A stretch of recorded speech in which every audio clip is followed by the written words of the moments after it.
बच्चों, welcome back to my YouTube channel learning student. स्वागत है आप सभी लोग का हमारे इस यूट्यूब चैनल पे। तो बच्चा, आज हम लेके आए हैं जो क्लास 10th के बच्चे हैं उनके लिए जो है कि 20 MCQ मोस्ट इम्पॉर्टेंट क्वेश्चन। ठीक है, तो आज हम देखेंगे जो क्लास 10th के बच्चे हैं वो देख लेंगे, अच्छे से पढ़ लेंगे, क्योंकि ये जो क्वेश्चन है वो आपके हर बार एग्ज़ाम में आते हैं, तो आप अच्छे से इन्हें देख लीजिएगा। तो चलिए शुरू करते हैं।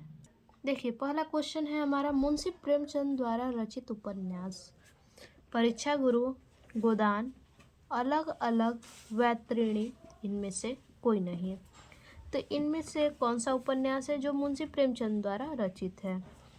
तो गोदान जो है ये मुंशी प्रेमचंद जी द्वारा रचित उपन्यास है। ऑप्शन दूसरा हमारा सही होगा। ठीक है, इसके बाद अगला क्वेश्चन है हमारा, जयशंकर प्रसाद की कहानी है। जयशंकर प्रसाद की कहानी कौन सी है? कफन, ममता, इंदुमती इनमें से कोई नहीं। तो जयशंकर प्रसाद की जो कहानी है वो है ममता। ऑप्शन दूसरा हमारा सही होगा। ठीक है, उसके बाद तीसरा है, निम्न में से माधुरी किस युग की पत्रिका है? ठीक है, जो माधुरी पत्रिका है ये किस युग की पत्रिका है? छायावादी, द्विवेदी युग की, प्रगतिवादी युग की, इनमें से कोई नहीं। तो जो माधुरी पत्रिका है वो द्विवेदी युग की पत्रिका है। ऑप्शन दूसरा हमारा सही होगा। उसके बाद अगला है, उपन्यास सम्राट कहा जाता है। उपन्यास सम्राट किसे कहा जाता है? प्रेमचंद्र को, सेठ गोविंद दास को, हरि कृष्ण प्रेमी को, मोहन राकेश को। ठीक है, तो उपन्यास सम्राट जो कहा जाता है वो है प्रेमचंद्र जी। ऑप्शन पहला हमारा सही होगा। उसके बाद अगला है, त्रिवेणी के लेखक हैं। त्रिवेणी के लेखक कौन है? पुरुषोत्तम दास टंडन, मदन मोहन मालवीय, श्याम सुंदर दास, रामचंद्र शुक्ल। तो त्रिवेणी के जो लेखक हैं वो हैं रामचंद्र शुक्ल। ऑप्शन चौथा हमारा सही है। अगला क्वेश्चन है उसके बाद हमारा, सरस्वती पत्रिका के संपादक। ठीक है, सरस्वती पत्रिका के संपादक कौन थे? बालकृष्ण भट्ट, प्रताप नारायण मिश्र, रामचरण गोस्वामी, महावीर प्रसाद द्विवेदी। तो सरस्वती पत्रिका के जो संपादक थे वो थे महावीर प्रसाद द्विवेदी। ऑप्शन चौथा हमारा सही है। अगला क्वेश्चन है, हिंदी भाषा एवं साहित्य के लेखक हैं। हिंदी भाषा और साहित्य के लेखक कौन है?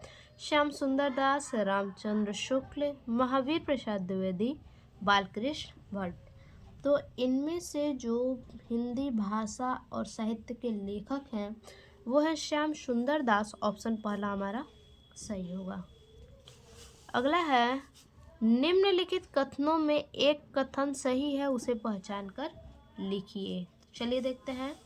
पहला है, आधे अधूरे नाटक के लेखक रामकुमार वर्मा है।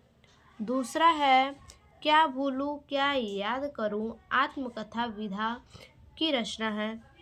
तीसरा है, गोदान के लेखक रामकुमार वर्मा है। और चौथा है, मित्रता निबंध के लेखक श्याम सुंदर दास है। ठीक, डॉक्टर श्याम सुंदर दास हैं। तो इनमें से जो हमारा सही ऑप्शन है वो होगा, क्या भूलूं क्या याद करूं आत्मकथा विधा की रचना है। ऑप्शन दूसरा हमारा सही होगा। अगला क्वेश्चन है, हे खग मृग हे मधुकर श्रेणी तुम देखी सीता मृग नैनी में कौन सा रस है? इसमें कौन सा रस है? करुण रस, श्रृंगार रस, शांत रस, वीर रस। तो इनमें से जो रस होगा वो है करुण रस, क्योंकि देखिए क्या कह रहा है, हे खग मृग हे मधुकर श्रेणी तुम देखी सीता मृग नैनी। राम जी वन में भटकते हुए सीता की खोज में क्या कहते हैं, खग मृग से यानी पशु पक्षियों से कहते हैं कि क्या आपने सीता को देखा है? तो वो किस में आएगा? करुणा की भावना से वो बोलते हैं, इसलिए वो करुण रस है। ठीक है, ऑप्शन पहला हमारा सही है।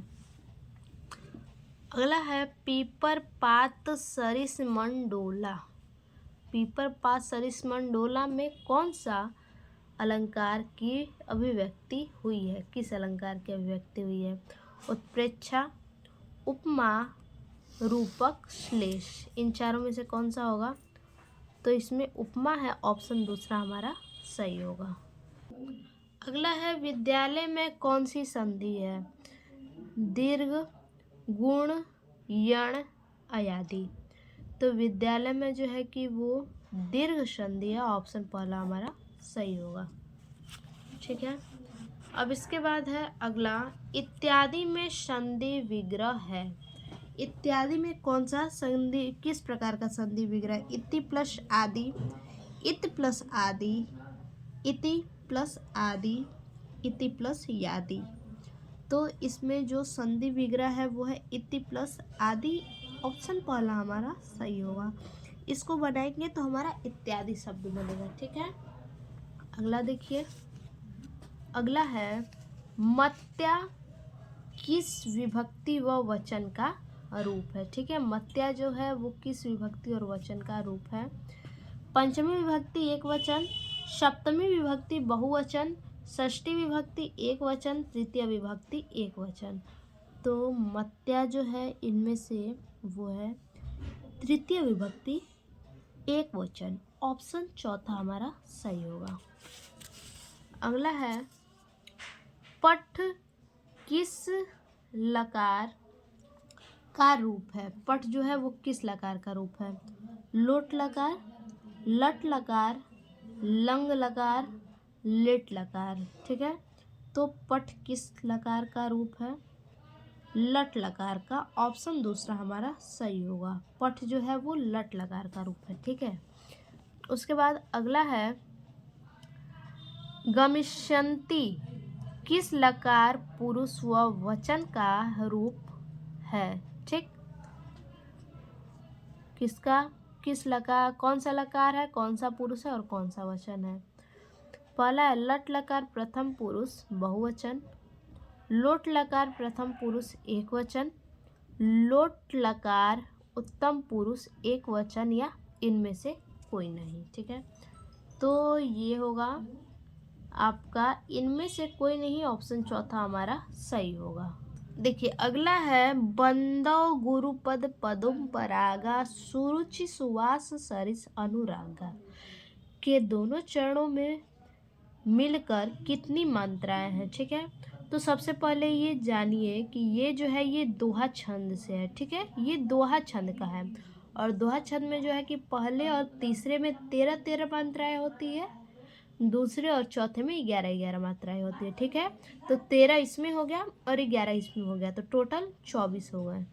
24 है, ऑप्शन तीसरा हमारा सही होगा। ठीक है, अब देखिए अगला क्वेश्चन है दशानन में कौन सा समास है? ठीक है, दशानन में कौन सा समास है? द्विगु समास, द्वंद्व समास, बहुव्रीहि समास, इनमें से कोई नहीं। तो दशानन में जो समास है वो होगा बहुव्रीहि समास। ठीक है, ऑप्शन तीसरा हमारा सही होगा। उसके बाद है अगला कोयल। कोयल का तत्सम है, कोयल का तत्सम इसमें से कौन सा है? कोकिला, कोयली, कोयलिया, काकी। तो कोयल का जो तत्सम रूप है वो है कोकिला, ऑप्शन पहला हमारा सही होगा। अगला है सूर्य का पर्यायवाची शब्द नहीं है। ठीक, सूर्य का पर्यायवाची इनमें से कौन सा नहीं है? रवि, अर्क, मर्तंड, राकेश। ठीक है, तो इनमें से कौन पर्यायवाची शब्द नहीं है चारों में से? तो राकेश जो है ये बादल का पर्यायवाची है। ठीक है, तो राकेश जो है सूर्य का पर्यायवाची नहीं है। अगला और लास्ट क्वेश्चन है कमल, सरसीज, जलज आदि कहलाते हैं। ये क्या कहलाते हैं? पर्यायवाची, विलोप, तद्भव, तत्सम।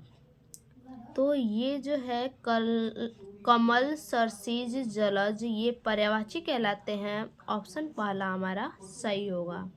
तो फिर से मिलते हैं ऐसे एक और नए वीडियो के साथ, तब तक के लिए धन्यवाद।